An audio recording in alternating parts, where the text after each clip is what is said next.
I introduced the concept of K classifying space, and well, there was not the time to say why it's useful, so K gamma 1 or B gamma spaces.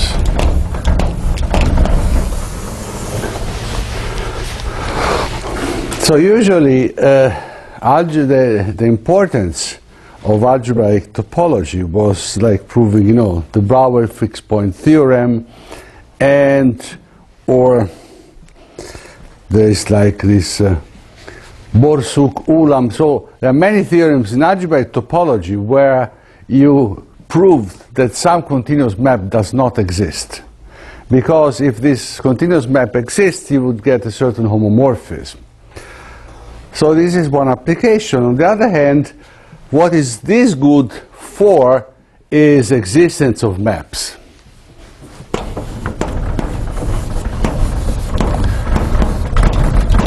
And there is the main theorem is that if Y is a CW complex,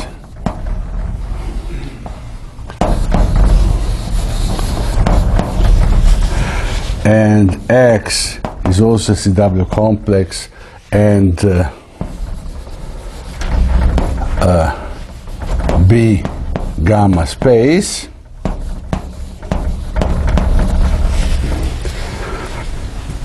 so it's a classifying space for a group gamma, then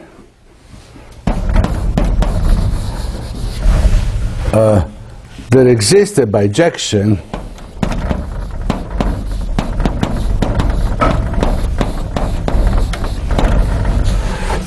between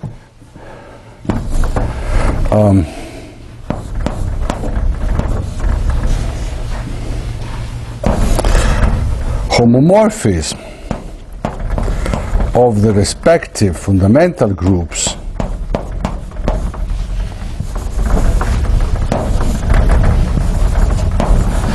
okay, I said X is a classifying space, so homomorphism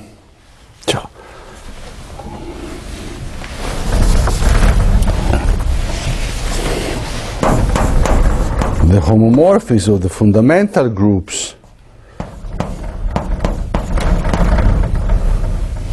are in bijection with this symbol. This means homotopy classes.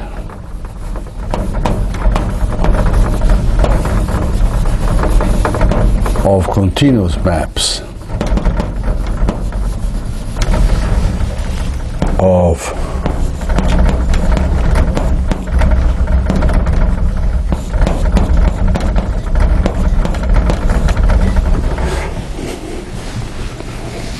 now, by definition, this fundamental group is isomorphic to gamma, so this theorem tells you the existence of maps, because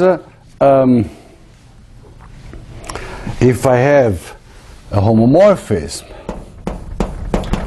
of the fundamental group of Y to gamma is realized by a continuous map.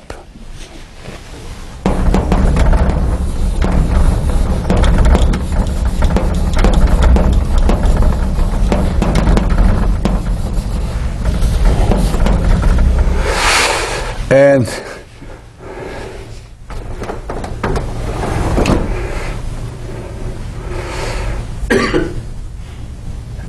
if then you take these, if you remove the base points,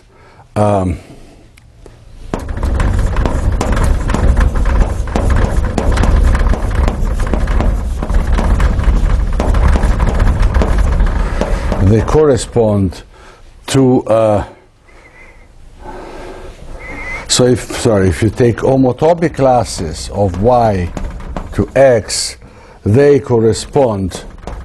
So Now, instead of requiring that the base point y0 goes to the base point x0, you just take homotopy classes of maps.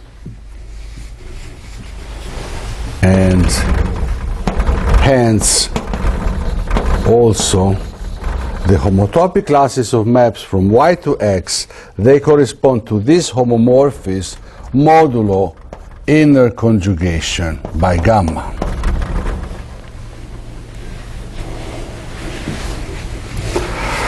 And the main point is that this is both spaces are constructed attaching cells, and so it's called obstruction theory. Each time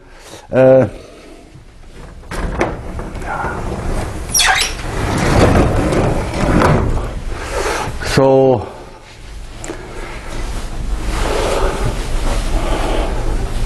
the way you do it, you just construct this map on the first skeleton. And so you see, you just here you constructed the first skeleton, and then when you are touching some relation, since you have a homomorphism of fundamental groups, this thing is the image of this. So you attach it to cell, this boundary goes to something which is homotopic. And so this homotopy allows me to extend this continuous map on the two cells. And then each time that I add another cell, it's something homotopic to a constant, because the high homotopy groups are 0. So it's now in fact there is an extra fact. Now assume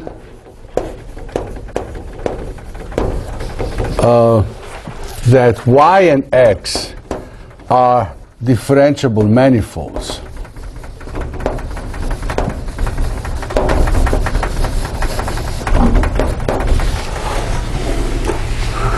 So then x is contained in Rn. Then I get a continuous mapping y from f. Okay? Now, on a differentiable manifold, you can, by smoothing kernel, you approximate now this f. You approximate. You have a mapping here, f epsilon, which is differentiable, because you can always approximate a continuous function on, say, for simplicity, assume that they are compact. That's no problem. Or you approximate on compact. So I mean, now you can approximate the thing by a differentiable map. So assume, for instance, x is as 1. Okay. So f maps here, and then you approximate by smooth map here. On the other hand, if the approximation is good, the image of f epsilon goes inside Tx, and this is a tubular neighborhood.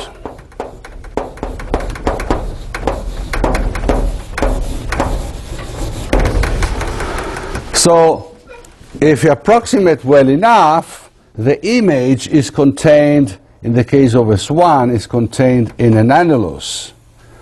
Now, Tx contains x, but it has also a continuous retraction, because that's a definition of tubular neighborhood. So now, and so this shows that pardon? You mean it has a smooth retraction? It's a smooth, yes. Yeah, you said continuous retraction. Thank you. I mean, it's just implicit function theorem. You take the tangent bundle and you split it as a normal bundle, and you get the endpoint map. So a tubular neighborhood is right, and so it has a C-infinity. R is C-infinity, and now you take R composed F epsilon, is differentiable from, and it goes from y to x. And so this argument here shows that if y and x are differentiable manifolds, then not only you get continuous map, you get differentiable maps. So corollary, get continuous maps. And so you get differentiable, homotopic differentiable maps. Okay? Now, since I'm going more slowly than foreseen, I will skip a big technical part which was developed by CU for bounded symmetric domains. There is a theory which somehow you can hope for more regularity, okay, in general, and under certain curvature conditions. So now I want to do some easy case, and let's take the case where gamma is Z mod n. So in this case here, or let me do the case where gamma is Z, okay? So which is the example which I did. So now I have a homomorphism. I have phi from the fundamental group of y, in this case to Z. So now I have induced map from y goes to S1. I get this differentiable map.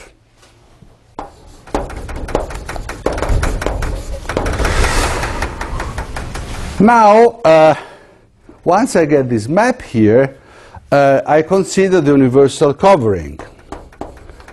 R is the universal covering of S1, which is R modulo Z. And so this map here lives to the universal covering. So there is F tilde. So F tilde is somehow a function, and anyhow, if you go to over the fiber, the image changes by a constant. And so now the differential of F tilde induces, the differential of F tilde plus a constant is the differential of F tilde, and so the differential of F tilde yields a closed one form.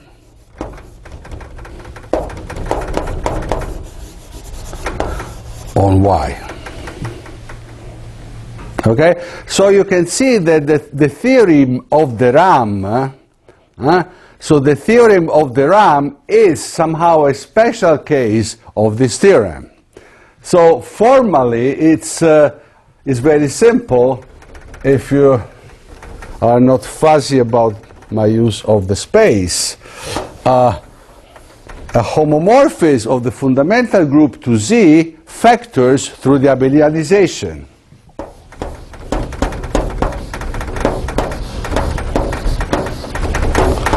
But the abelianization of the fundamental group is the first homology group.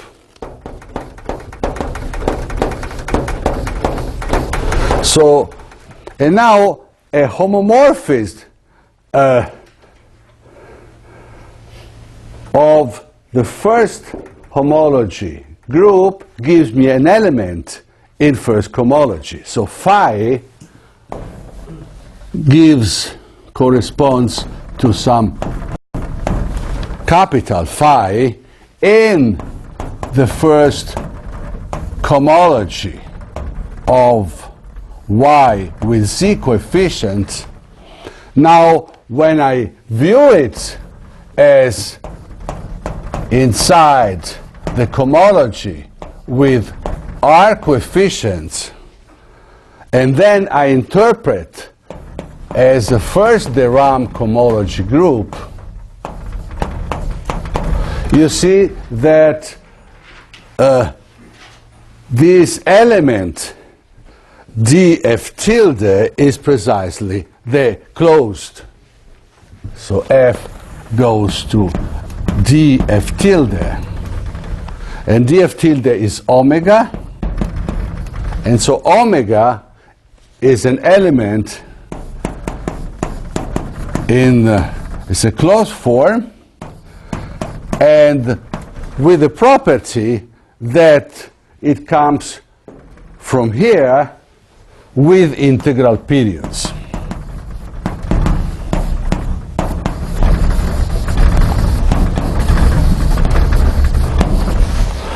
So the integral over gamma of omega is always an integer for each gamma in the fundamental group.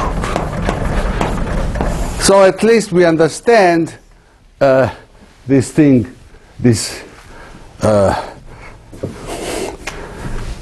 and somehow, now I don't want to give so much more detail, somehow the whole theory of the Albanese map, so the Albanese map and the Albanese variety,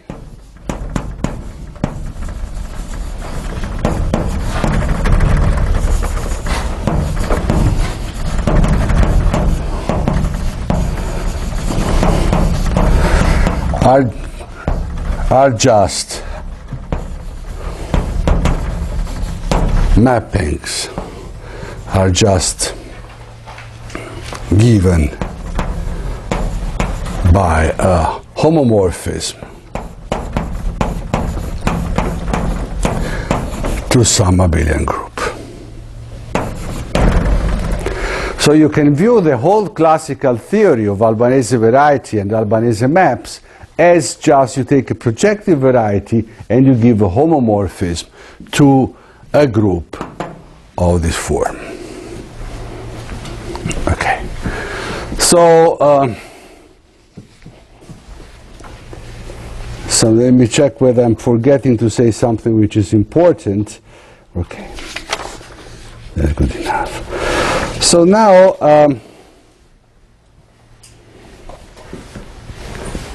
now what I want to do, I want to explain, so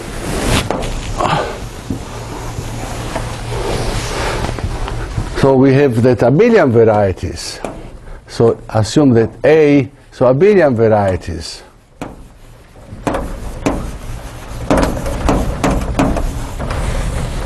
are just projective. K pi 1 with group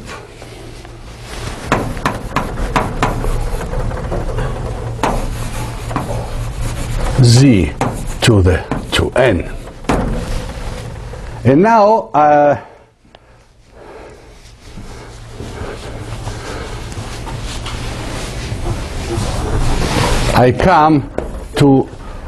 already discussed today that there is a fact that if X is a K pi 1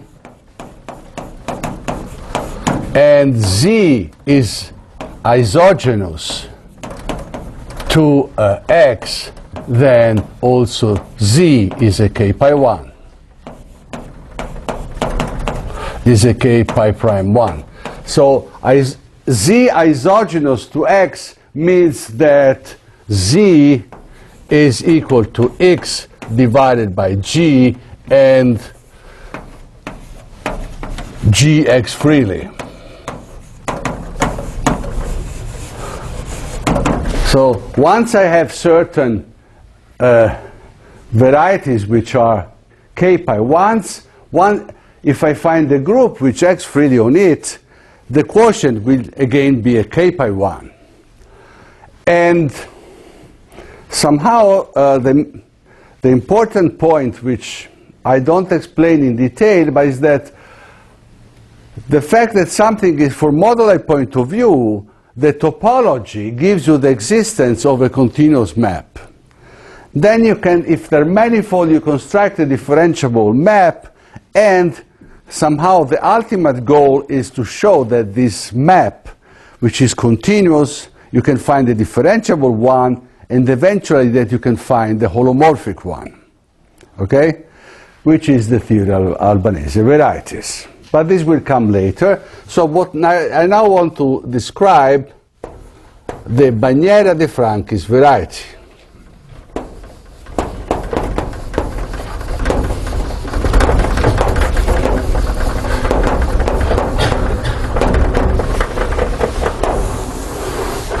So in the definition, the definition is that X is a generalized hyperelliptic variety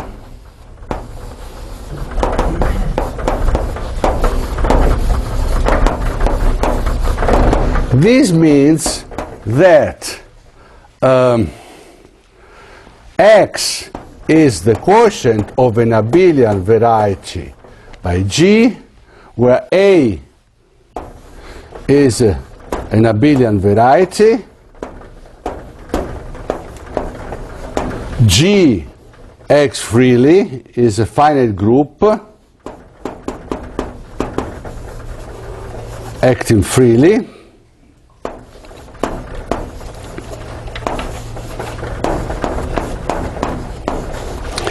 and now on an abelian variety you can always find a finite group of translations. If you divide by translations you get again an abelian variety. And so you, to avoid a stupid case, G intersected translations is 1. No transformation, the subgroup, the normal subgroup of translations, translations are a normal subgroup, then this is trivial. Okay? So this is the generalized hyperelliptic variety.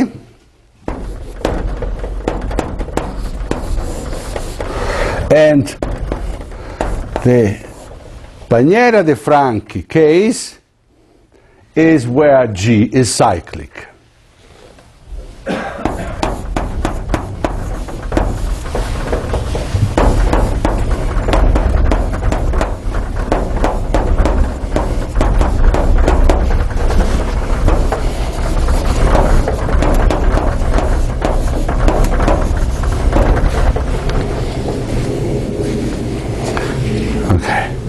So this is the, so now in dimension 2,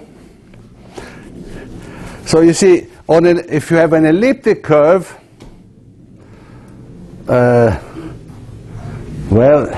and the action is free, the group must be of translations. So they start to exist for n is at least 2. So the remark, for n equal to G generalized, so hyperelliptic surfaces are just the Bagnera de Franchi's. So this is quite old but interesting mathematics, which was developed at the beginning of the 20th century, and is an important step in the classification of algebraic surfaces. It's a description of all the surfaces which are such a quotient of an abelian surface. And it turns out that with this condition, this is cycle. Okay, so now with a view to some examples which I want to explain, and I want to explain somehow the classification. So I will not explain the whole classification. This is an interesting theme, and I have some students in Bayreuth who are supposed to work it out, but I want to explain now how you construct this. Okay? So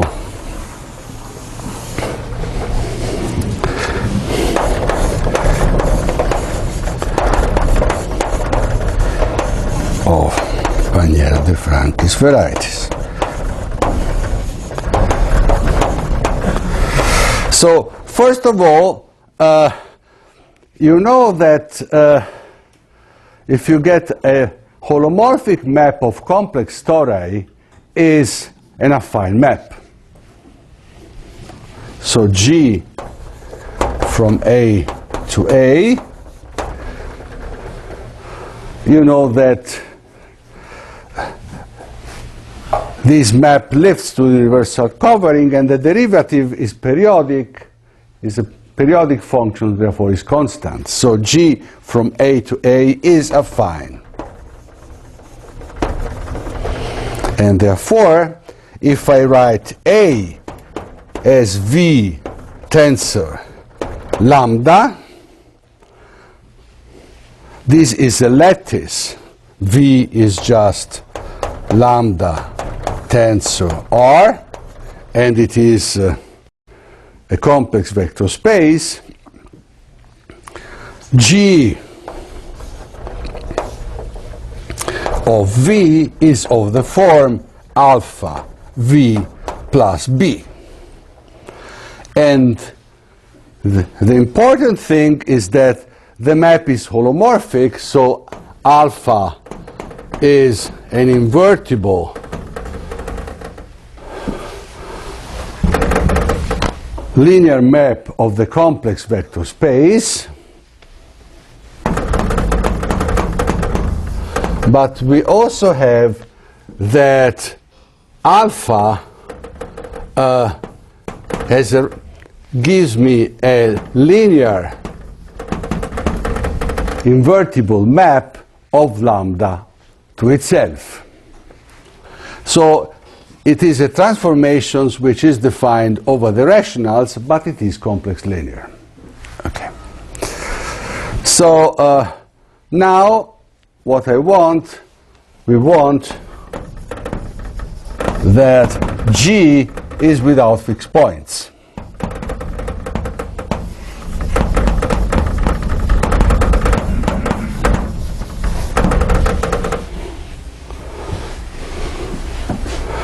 Okay, can I erase this information, the banquet at 6, and the rest for me is not very interesting because it's the same restaurant as yesterday's lunch. I was not there, so not only for me it's easier to catch up with mathematics than with, okay. So anyhow, faculty club, that's already good information. So what we want that is fixed point free, this is equivalent that there does not exist a vector V such that G of V, so minus V is in lambda.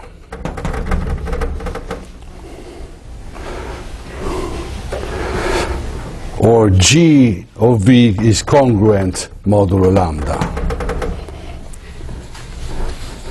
Okay, but this means that alpha minus identity applied to V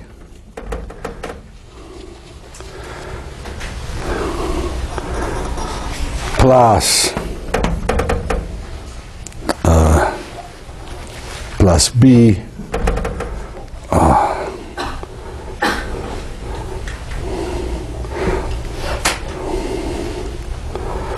minus lambda equals 0.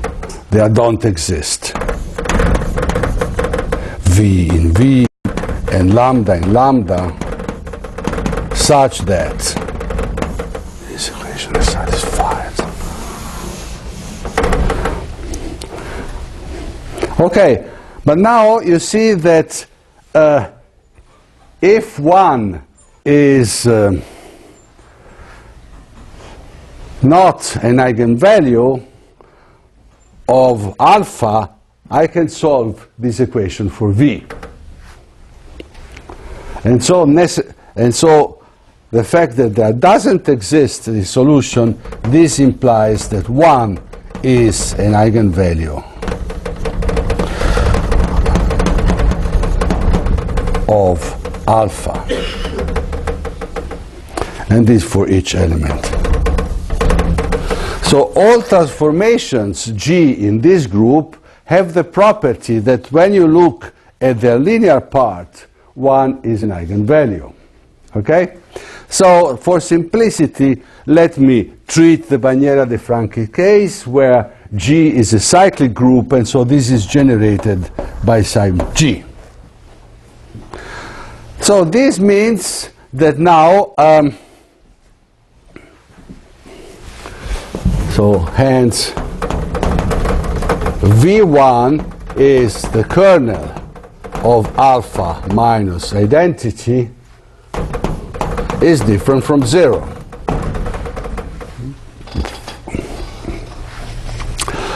And on the other hand, I know that alpha has a rational representation. Alpha gives a mapping from lambda to lambda, and so I define lambda 1 is just the kernel of alpha minus identity restricted to lambda. And this is just V1 is just lambda 1 tensor R, and therefore I obtain a subtorus A1 V1 modulo lambda 1 is contained in A. So I get a subtorus or a sub-abelian variety.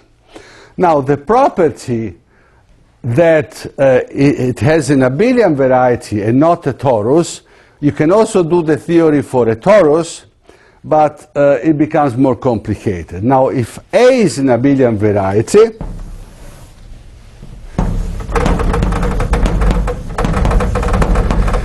this implies that there exists a H, a Hermitian form, which is positive definite, and such that the imaginary part of H is a bilinear form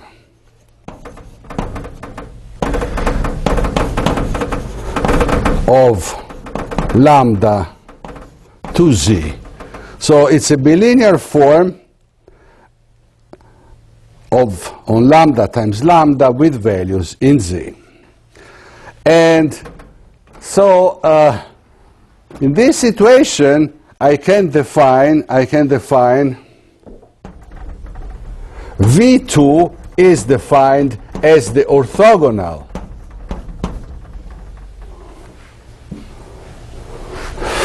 and so I can, without loss of generality, I can assume that H is G invariant. You just take the sum. If something is not G invariant, the group is finite, I can just take the sum, and the sum of positive definite Hermitian forms is a positive definite Hermitian form.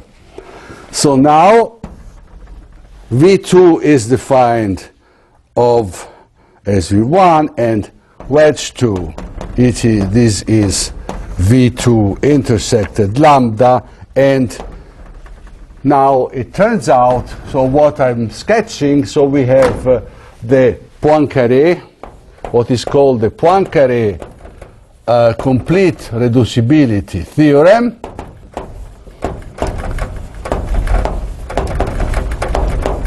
I can write, I write A1 times A2 surjects onto A, and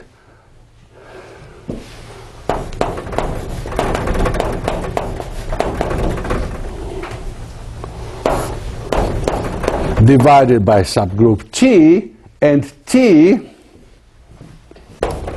is just, well, you see, V is the direct sum of V1 and V2, and the kernel is lambda, so T is just defined as lambda divided by lambda 1 times lambda 2.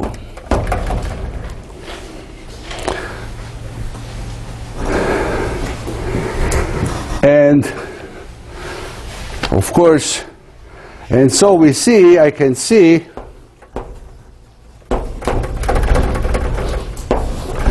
so now T projects isomorphically to T1, a finite subgroup in A1, to T2 contained in A2, and so I can view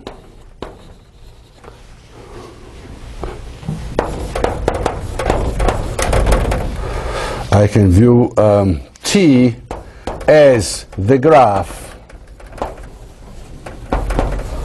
of an isomorphism psi between T1 and T2.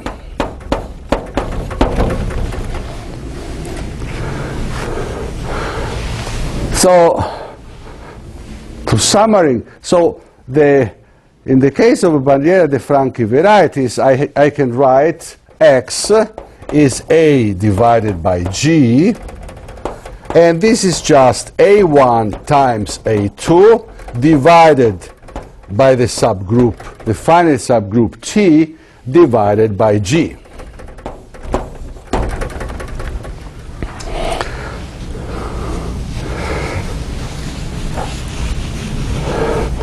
Now, on the other hand, G is an affine map, so I can write G of V1, V2. This is just V1 plus B1. And now here I would have V2 plus B2, but alpha 2, sorry, here is a little bit too quick. This is alpha 2 V2 plus B2.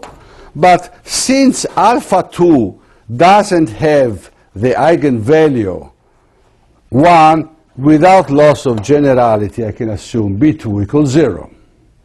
Okay? Since alpha 2 minus identity is invertible. Okay, so I have a normal form, so I have that G of A1, A2 is just A1 is just is A1 plus beta 1, and then alpha 2 of A2. And since no power, okay, now the main point is that not only G acts freely, but also its power. And since G acts freely, and there are no translations,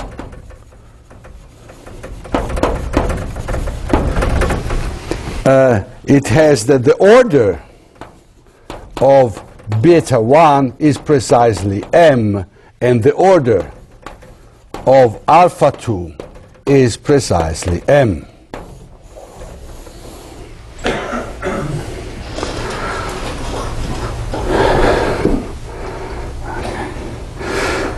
Yeah, on the other hand,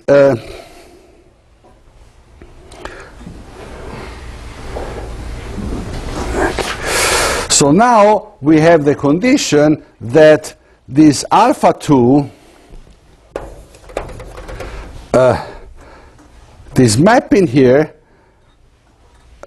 must send the T equivalence classes to itself. So alpha 2 of T must be equal to T, and this is equivalent to say, identity times alpha 2 of T equal T, and this is equivalent to alpha 2 composed with psi is equal to psi. And this is the main property sharp, which says conversely, so let me write it here.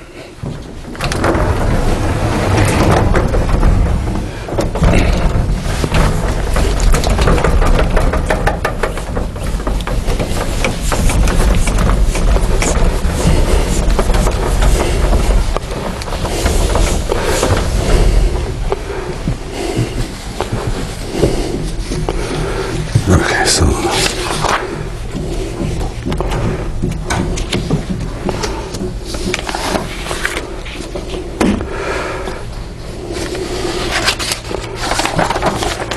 so in order, so let me give one more definition, okay? So definition X, so definition say 2, 3, X is a Bagnera de Frankis variety of product type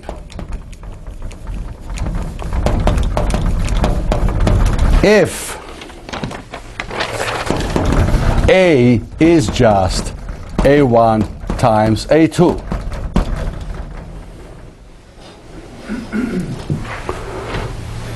And for later use, it's a primary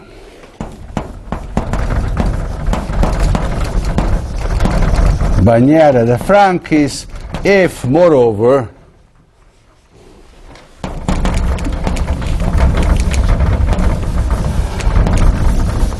all eigenvalues of alpha 2 have order m.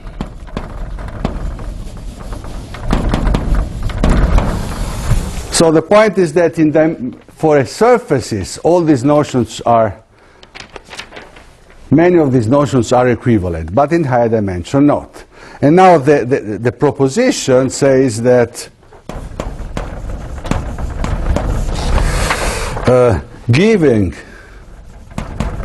a Bagnera de Frankis variety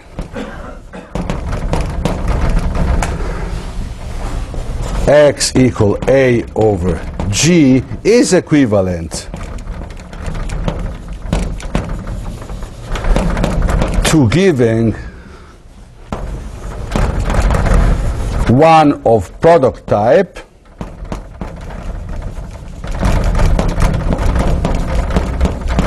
and then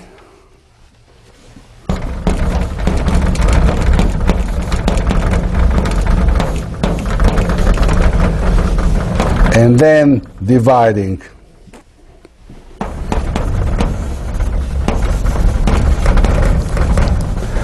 by T as above,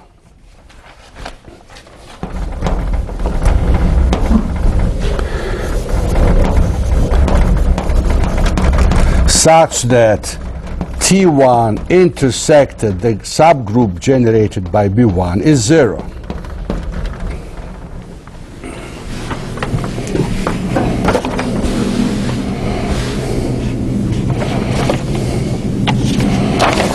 And this is equivalent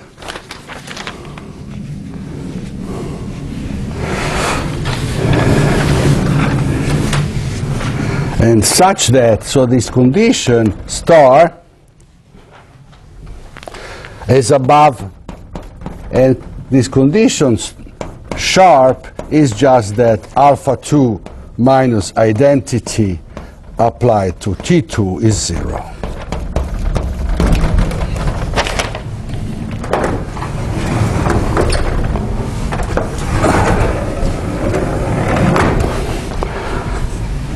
So let me do the trivial example, okay, which always exists.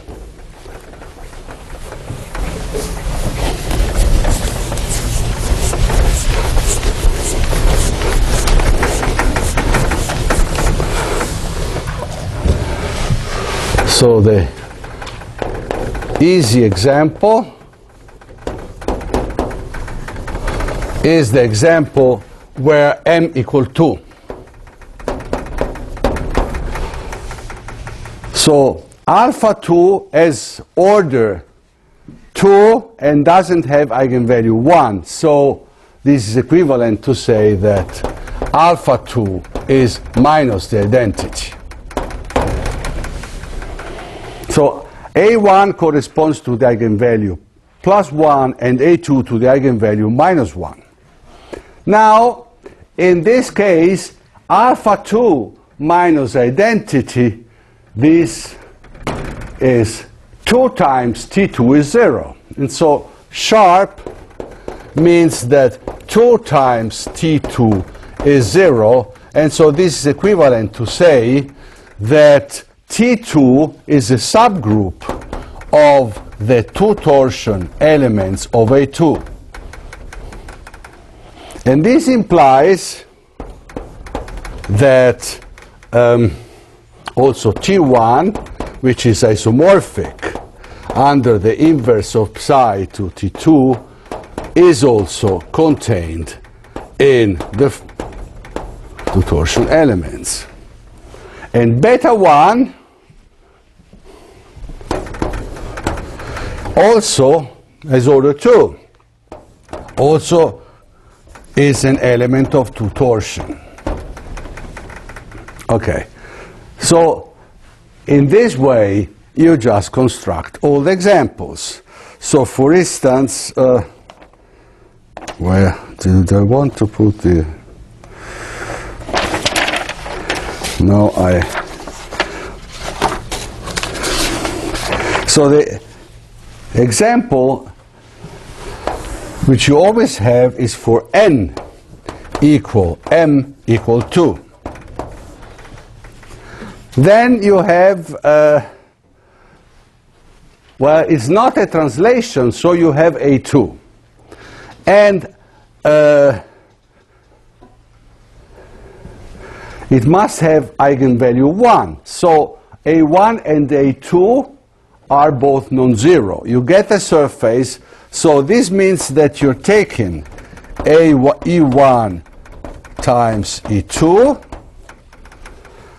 divided by G, that is this case, where G of A1, A2 is A1 plus beta 1 minus A2. This is the, in my notation, is a primary case, and is of product type.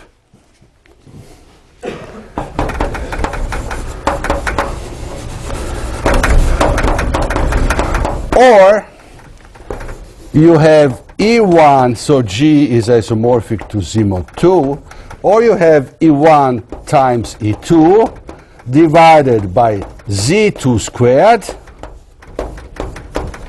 and is generated by G.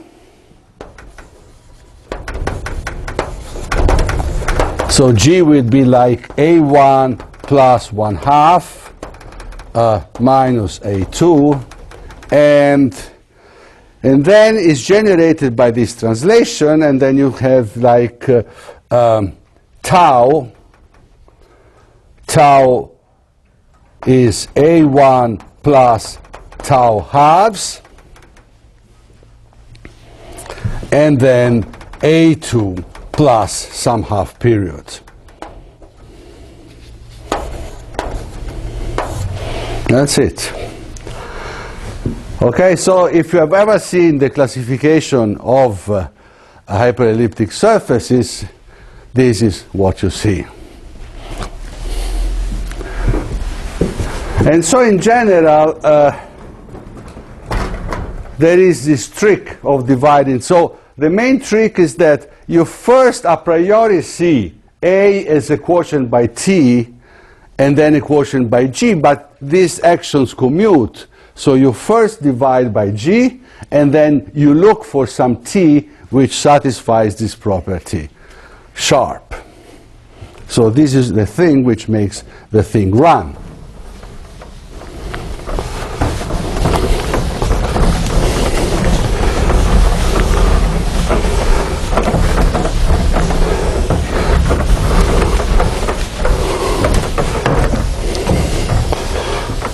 So why is the classification a finite one?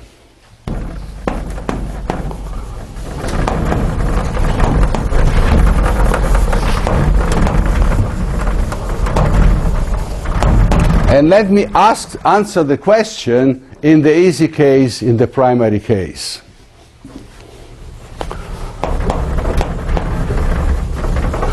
Because we can proceed as in the primary case.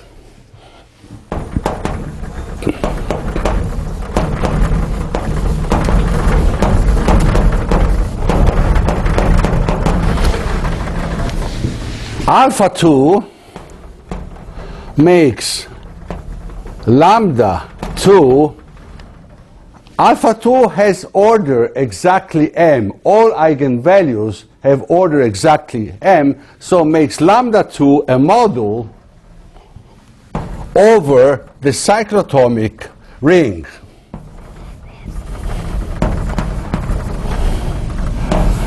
Rm is just the quotient of z of x divided by the mth cyclotomic polynomial, where the mth cyclotomic polynomial is just the product of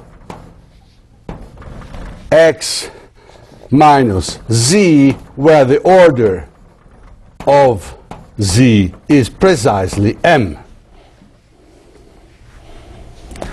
Now the degree of the cyclotomic polynomial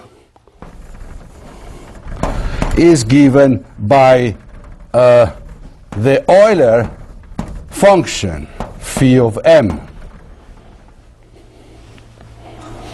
And you know that phi is if m1 and m2 are relatively prime, then phi of m is the product of phi m1 times phi m2, and for a prime power, phi of p to the nu is p minus 1 times p to the nu minus 1.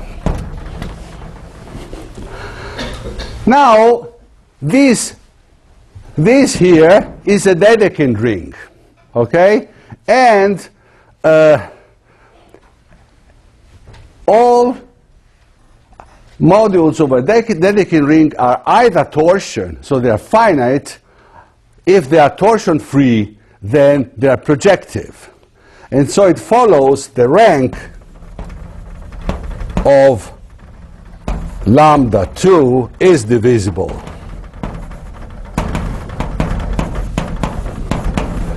by phi of m. On the other hand, so for instance, if n is 3, then the dimension of A2 is 2, is smaller than 2, and this implies that the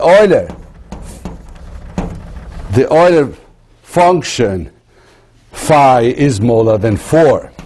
And this implies that m is smaller than 12. And now I skip here because I want to finish. The reason why we can classify is that in this range,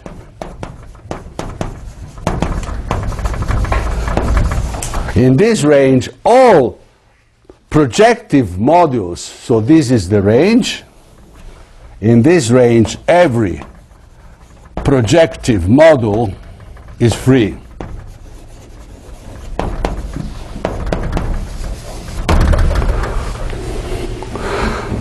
And so this is the reason of classification. In general, there is a theorem says every projective module is the sum of a free plus an ideal. But if m is small, then this is free, and so you can just give a complex structure and you solve the problem. Now, I want to skip now. I gave the idea how we eventually come to the classification and of this, and this I will not do now. Where should I erase? Here. So now I want to finish giving the promised example. Okay?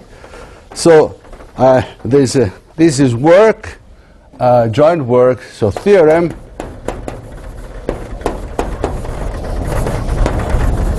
Bauer, Catanese, rapporti, and let me try to be quicker, and so let me copy the theorem because then I'm more precise and I go at higher speed. So there is a theorem about surfaces, and it's just an example of the philosophy which I want to illustrate. So, merda.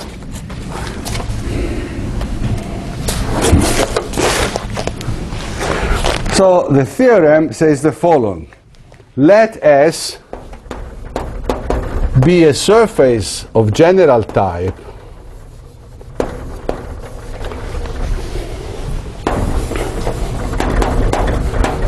with Q equal PG equal 1 and K squared equals 6, such that, well, we are not K squared equals 6, so I said 6 and should also write 6, such that there exists an étale cover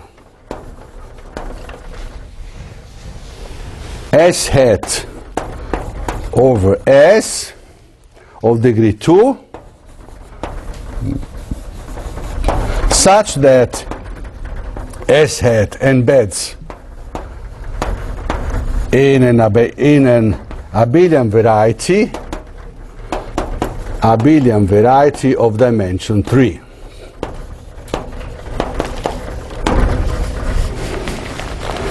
Okay, then S is a divisor in a Bagnera de Franchi's threefold,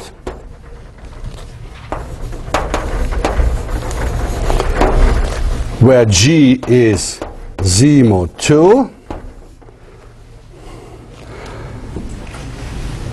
dimension of A1 is 1, dimension of A2 is 2,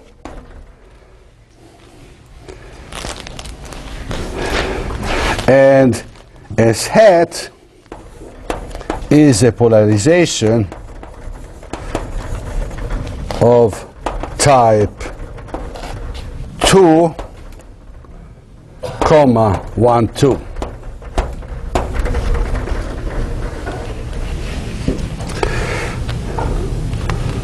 Sorry, it's a polarization of type 1, 1, 2, lifting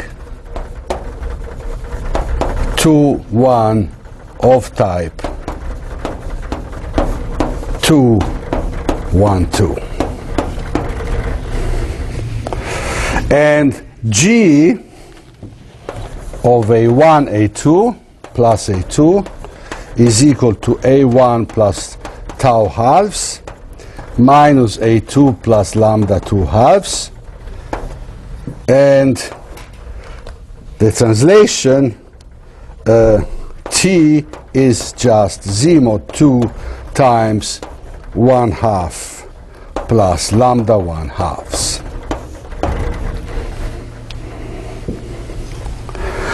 And these exist.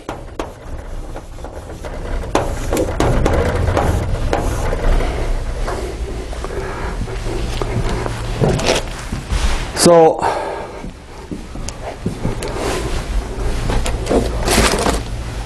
I will not write anything more. What I want to explain is that somehow, you see, we go back to what I explained this morning. I have this A modulo G, so my Bagnera de Franchi's is obtained by dividing, you see, I take A1 times A2 and I divide by Z2 squared.